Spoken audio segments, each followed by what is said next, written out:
Hello students, welcome you all to the next lecture of the JCE Connect series of online lectures.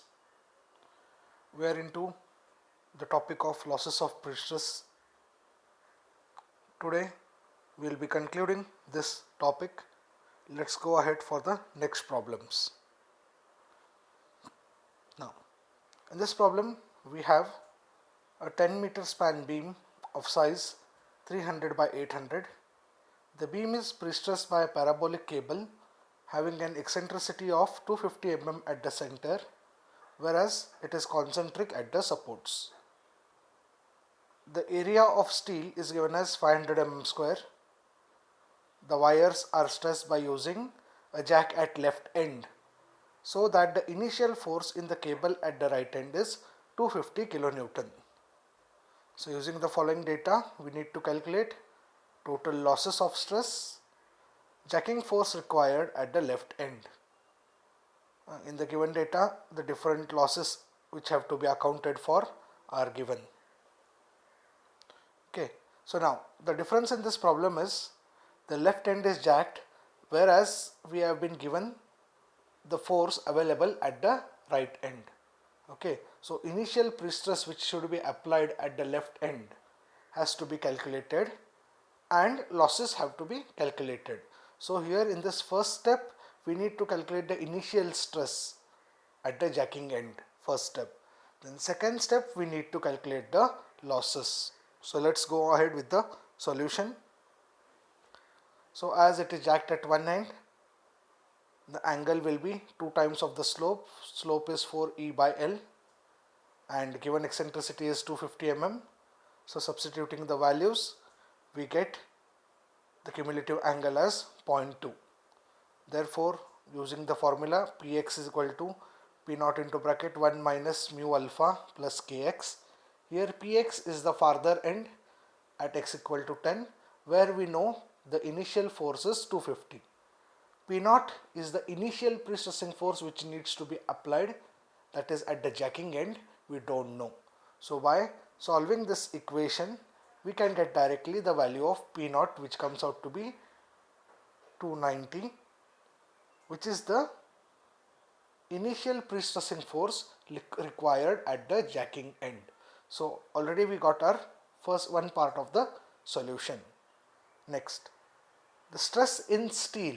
So as we know the forces applied on steel at both ends, we can take the average force divided by the area of the steel gives us the stress in steel, which comes out to be 540 Newton per mm square. Then loss of stress. First is the relaxation loss, which is 4%, that is 4% of 540 gives us 21.6 Newton per mm square. Next, let us calculate stress in concrete at the level of steel. So you can do this step first and then go for the loss calculation. Relaxation loss you can calculate it later also, not an issue. So now let's find stress in concrete at the level of steel. The formula to be used here is P by A plus P into E by I multiplied by E again. Okay, so this is stress in concrete. So area of concrete needs to be taken, P by A. Now P you have to substitute as 290. Sorry, here by mistake it has come as 270. Please correct it to 290 because our initial force which we are applying is 290 and not 270.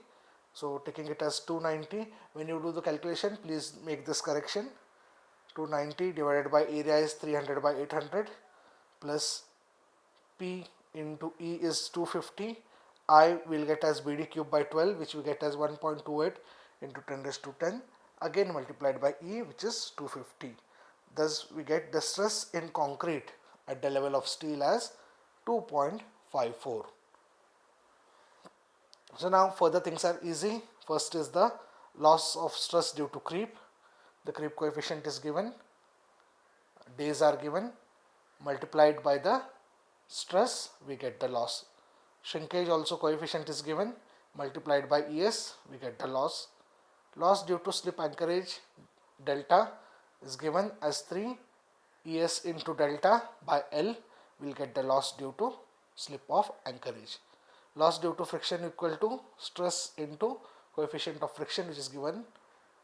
Therefore, we can find the loss easily. Therefore, the total losses happening are 235 Newton per mm square. Okay, so both the things which we required, that is P0, that is the initial force at the jacking end, we found it as 290 kilonewton, and total losses of stress we found it as 235 Newton per mm square. Now in this example, the main catch is 250 is not the applied force at the jacking end. It is the force which is retained at the other end. So many times when students are solving, they take P0 as 250 and go ahead with the example. You have to remember here that 250 is not the initially applied force at the jacking end. It is the force which is retained at the other end, and by using it we find P0. Always remember, P0 has to be greater, or the applied force at the jacking end will be greater than the force at the far end, because when the pre-stressing losses happen, the force at the far end of course reduces as compared to the applied jacking force. Hence here the answers which are required are: initial jacking force at left end is P0 equal to 290 kilonewton, and the total losses which takes place are 235 Newton per mm square, that is in terms of stress. Now let's move to the next example.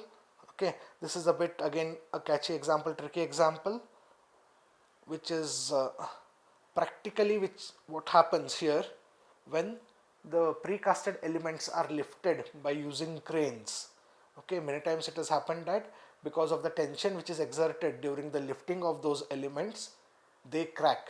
Okay, so this is a practical example. Let's go through it.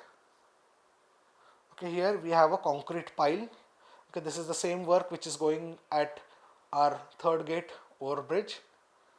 A prestressed concrete pile, cross section 250 by 250, has 60 pre-tensioned wires, each of 2 mm diameter, which are uniformly distributed over the section.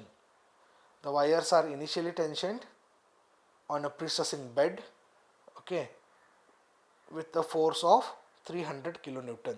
ES is given, EC is given.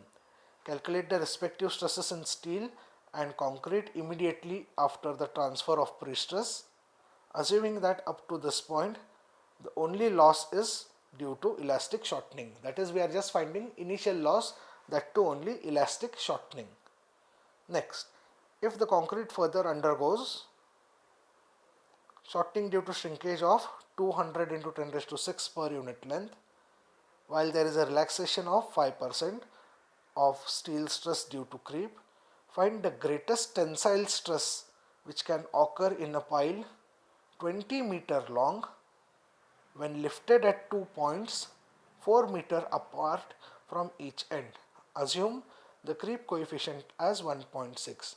So this problem is divided into two parts. The first part is about the losses. The second part is about the practical application when a precasted pile is lifted using a crane to be shifted to the required point.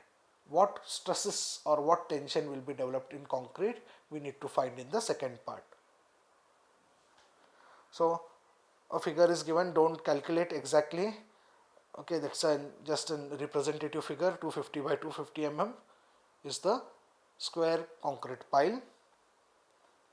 So area of steel is 60.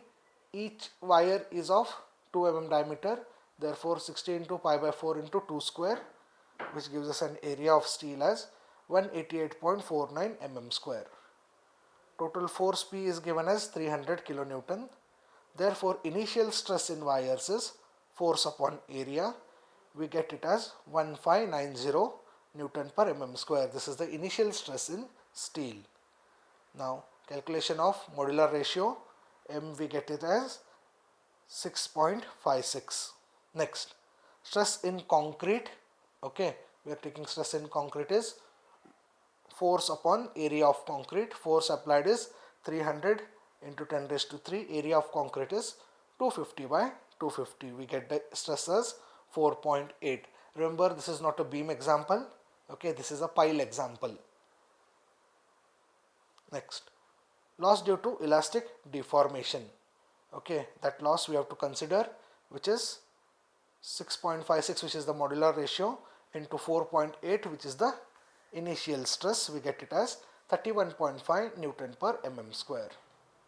Stress in steel is equal to, therefore, the initial stress 1590 minus loss due to elastic deformation 31.5.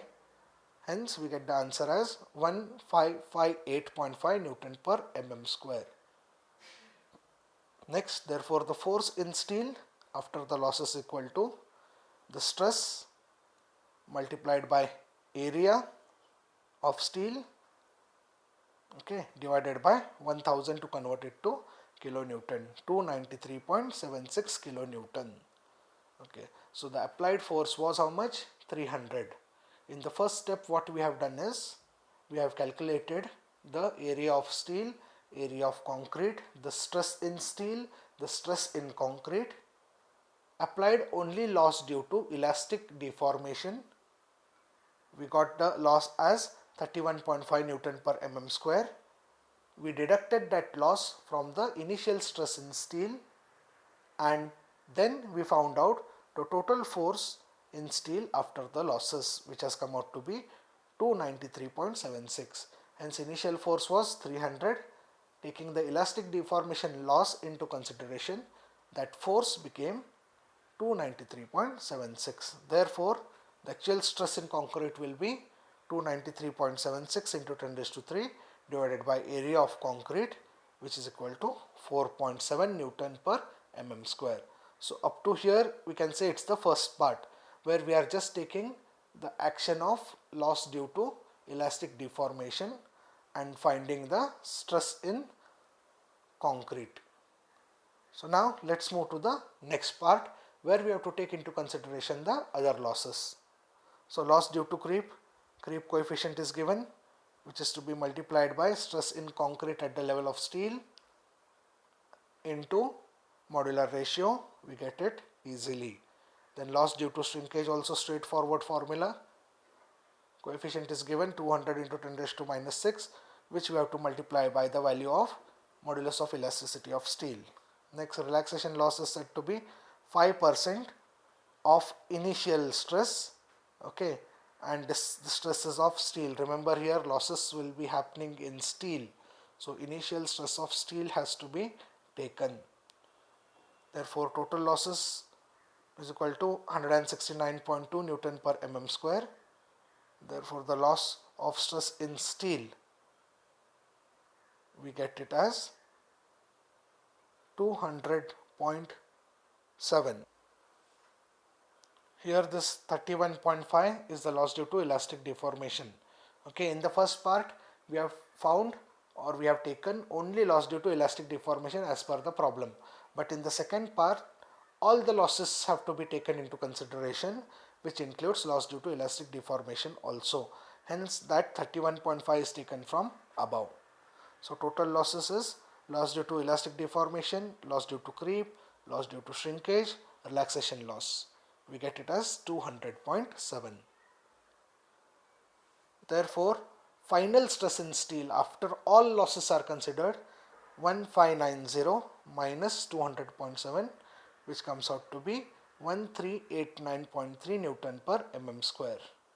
Therefore, P, that is the force, is equal to loss or final stress into area. So we get the answer as 261.89 kilonewton. So guys, see here, the force initially applied was 300. At the initial stages, due to only elastic deformation, that reduced to something 293. In the latter stages, when all the losses came into picture, that applied force, which was 300, reduced to nearly 261.89 kilonewton. Therefore, the stress in concrete will be 261.86 kilonewton divided by area of concrete, which comes out to be 4.18. So here we are finding the stress in concrete at two stages, initial stage and the latter stage, okay, wherein the losses go on increasing from initial stage to the latter stage. So this concludes your problem with respect to the losses. Now comes the practical application. In the practical application, what is happening? The pile is casted outside on the bed. Now it has been carried by a crane to the required location. Now the points at which the crane is holding the pile are at 4 meters from left end, 4 meters from the right end. So total length is 20. So 4 meters from left, there is one point at which the crane is holding the pile, and 4 meters from the other end is another point where the crane is holding. That means it's a example like a beam with 2-point loads.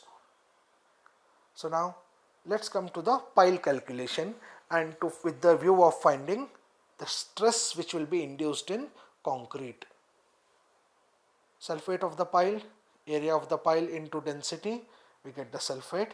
Bending moment at x, that is at a distance of 4 meters either from left end or the right end, we get it as 1.5, which is the sulfate into 4 square WL square by 2. Okay, we get the answer as 2 kilonewton meter. Therefore, I is equal to BD cube by 12, but as it is square, it is B raised to 4 by 12. We get the value of I. Now, stress in extreme fibers is given by M into Y by I. From your bending equation, okay, you get this formula where you can find the stress directly by using the relationship from the bending equation. We get the stress as M into Y divided by I. Okay, so calculating, we get the stress as 4.6 Newton per mm square. Therefore, tensile stress in concrete is 4.18 minus 4.6. From where the 4.18 came? It came from our losses calculation, that is stress in concrete. Okay, that is stress in concrete, which is compressive stress. Now this is the tensile stress because the crane is lifting the pile up, so it acts as a tensile force. Therefore, when we get the difference, we get the difference as minus 0.42 Newton per mm square, which is tension. So initially when the pile is casted, the concrete or the stresses in concrete are completely compressive.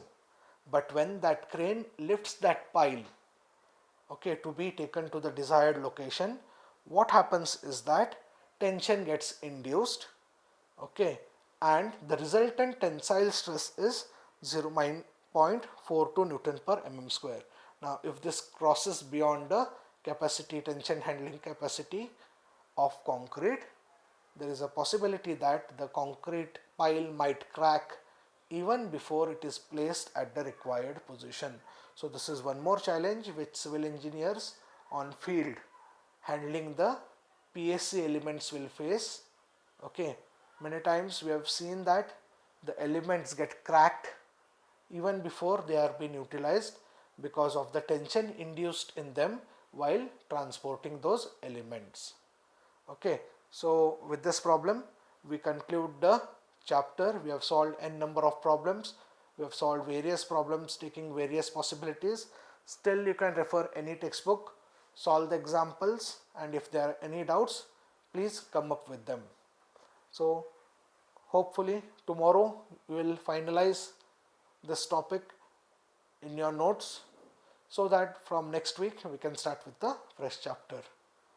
All of you, please take the necessary precautions.